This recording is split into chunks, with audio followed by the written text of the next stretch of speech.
എല്ലാ വിദ്യാർത്ഥികൾക്കും പുതിയൊരു വീഡിയോയിലേക്ക് സ്വാഗതം.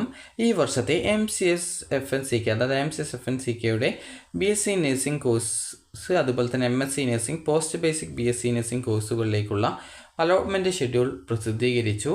അപ്പോൾ ടെൻറ്റേറ്റീവ് അലോട്ട്മെൻറ്റ് ഷെഡ്യൂളാണ് പ്രസിദ്ധീകരിച്ചിട്ടുള്ളത്. അതായത് MSc അതുപോലെ പോസ്റ്റ് ബേസിക് BSc അതുപോലെ തന്നെ BSc നഴ്സിംഗ് പ്രവേശനവുമായി ബന്ധപ്പെട്ട് പ്രവേശന മേൽനോട്ട സമിതിയുടെ തീരുമാനപ്രകാരം പുതുക്കിയിട്ടുള്ള അലോട്ട്മെൻറ്റ് തീയതികൾ പ്രസിദ്ധീകരിച്ചു.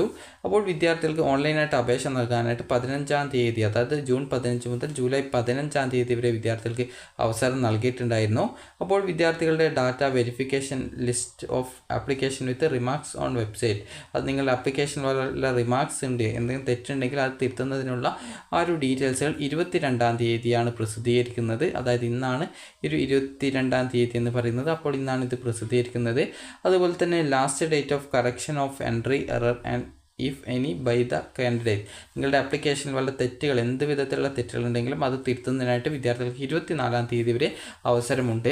അതുപോലെ തന്നെ publication of open and category wise rank list on the website, നിങ്ങളുടെ ആ ഒരു റാങ്ക് ലിസ്റ്റ് പ്രസിദ്ധീകരിക്കുന്നത് 27-ാം തീയതിയാണ്, ജൂലൈ 27-ാം തീയതിയാണ്.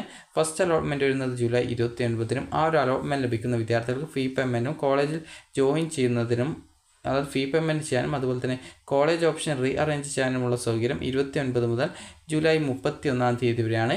അതുപോലെ അതിനുശേഷം വിദ്യാർത്ഥികൾക്ക് ഈ ഒരു publishing the join and non joining candidate list, അതായത് ജോയിൻ ചെയ്ത വിദ്യാർത്ഥികളുടെയും അതുപോലെ തന്നെ നോൺ ജോയിനിങ് ആയിട്ടുള്ള വിദ്യാർത്ഥികളുടെയും ലിസ്റ്റ് എന്ന് പറയുന്നത്, അതായത് നിങ്ങൾക്ക് അലോട്ട്മെൻറ്റ് കിട്ടിക്കഴിഞ്ഞാൽ ഒരു ഫീസ് അടക്കണം. ഇത് 25,000 രൂപയാണ് ഫീസ് അടക്കേണ്ടി വരിക. അപ്പോൾ ആ ഒരു പൈസ അടച്ച വിദ്യാർത്ഥികളാണ് ജോയിനിങ് ആയിട്ടുണ്ടാവുക.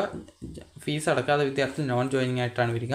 അപ്പോൾ അതുകൊണ്ട് തന്നെ അത് ഈ ഒരു ഓഗസ്റ്റ് 1-ാം തീയതിയും സെക്കൻഡ് ഓൺലൈൻ അലോട്ട്മെൻറ്റ് വരുന്നത് ഈ ഒരു ഓഗസ്റ്റ് 2-നും. അതുപോലെ തന്നെ ആ ഒരു അലോട്ട്മെൻറ്റ് കിട്ടിയാൽ, അതായത് ആദ്യമായിട്ട് അലോട്ട്മെൻറ്റ് കിട്ടുകയാണെങ്കിൽ ഫീ പേയ്മെൻറ്റ് ചെയ്യാനും കോളേജിൽ ജോയിൻ ചെയ്യാനും, അതായത് കോളേജ് ഓപ്ഷൻ റീ അറേഞ്ച് ചെയ്യാനുമുള്ള സൗകര്യം ഈ ഒരു ഓഗസ്റ്റ് 2-ാം തീയതി മുതൽ 6-ാം തീയതി വരെയാണ്. അതിനുശേഷം ആ ഒരു ഫീ പേയ്മെൻറ്റ് അടച്ചവരെയും അടക്കാത്ത വിദ്യാർത്ഥികളുടെയും ലിസ്റ്റ് ഈ ഒരു ഓഗസ്റ്റ് 7-നും. തേർഡ് അലോട്ട്മെൻറ്റ് വരുന്നത് ഓഗസ്റ്റ് 8-ാം തീയതിയാണ്. ആ ഒരു അലോട്ട്മെൻറ്റ് കിട്ടുന്ന വിദ്യാർത്ഥികൾക്കും അതുപോലെ ഓപ്ഷൻ റീ അറേഞ്ച് ചെയ്യാനുള്ള സൗകര്യം, ഫീ പേയ്മെൻറ്റിനുള്ള സൗകര്യം ഈ ഒരു ഓഗസ്റ്റ് 8 മുതൽ ഓഗസ്റ്റ് 12 വരെയും, അതുപോലെ തന്നെ തേർഡ് അലോട്ട്മെൻറ്റ് വരെ, അതായത് 1 മുതൽ 3 വരെയുള്ള അലോട്ട്മെൻറ്റുകളിൽ അലോട്ട്മെൻറ്റ് ലഭിച്ച വിദ്യാർത്ഥികൾക്കുള്ള അഡ്മിഷൻ ഈ ഒരു ഓഗസ്റ്റ് 8 മുതൽ ഓഗസ്റ്റ് 12 വരെയാണ്. അതായത് നിങ്ങൾക്ക് ഫസ്റ്റ് അലോട്ട്മെൻറ്റിലോ സെക്കൻഡ് അലോട്ട്മെൻറ്റിലോ തേർഡ് അലോട്ട്മെൻറ്റിലോ അലോട്ട്മെൻറ്റ് ലഭിച്ച ഒരു വിദ്യാർത്ഥി ഫീ പേയ്മെൻറ്റ് ചെയ്ത ഒരു വിദ്യാർത്ഥിയാണെങ്കിൽ നിങ്ങൾക്ക് ഈ ഒരു ഓഗസ്റ്റ് 8 മുതൽ ഓഗസ്റ്റ് 12 വരെ വിദ്യാർത്ഥികൾക്ക് അലോട്ട്മെൻറ്റ് ലഭിച്ച കോളേജിൽ ജോയിൻ ചെയ്യാവുന്നതാണ്. അതിനുശേഷം വിദ്യാർത്ഥികൾ ജോയിൻ ചെയ്ത്, അതോ കോളേജിൽ ജോയിൻ ചെയ്തിട്ടുള്ള വിദ്യാർത്ഥികളുടെയും ജോയിൻ ചെയ്യാത്ത വിദ്യാർത്ഥികളുടെയും ലിസ്റ്റ് ഈ ഒരു ഓഗസ്റ്റ് 13-നാണ് പ്രസിദ്ധീകരിക്കുക.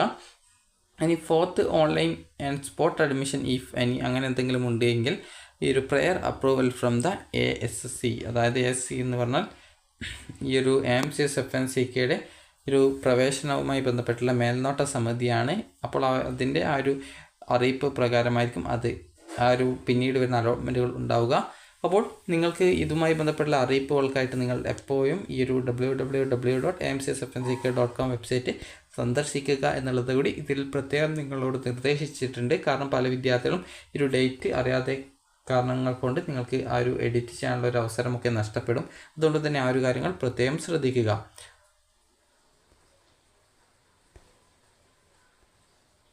അപ്പോൾ വിദ്യാർത്ഥികൾ കറക്റ്റായിട്ട് ഈ ഒരു കാര്യങ്ങളൊക്കെ പ്രത്യേകം ശ്രദ്ധിക്കാനായിട്ട് നോക്കുക.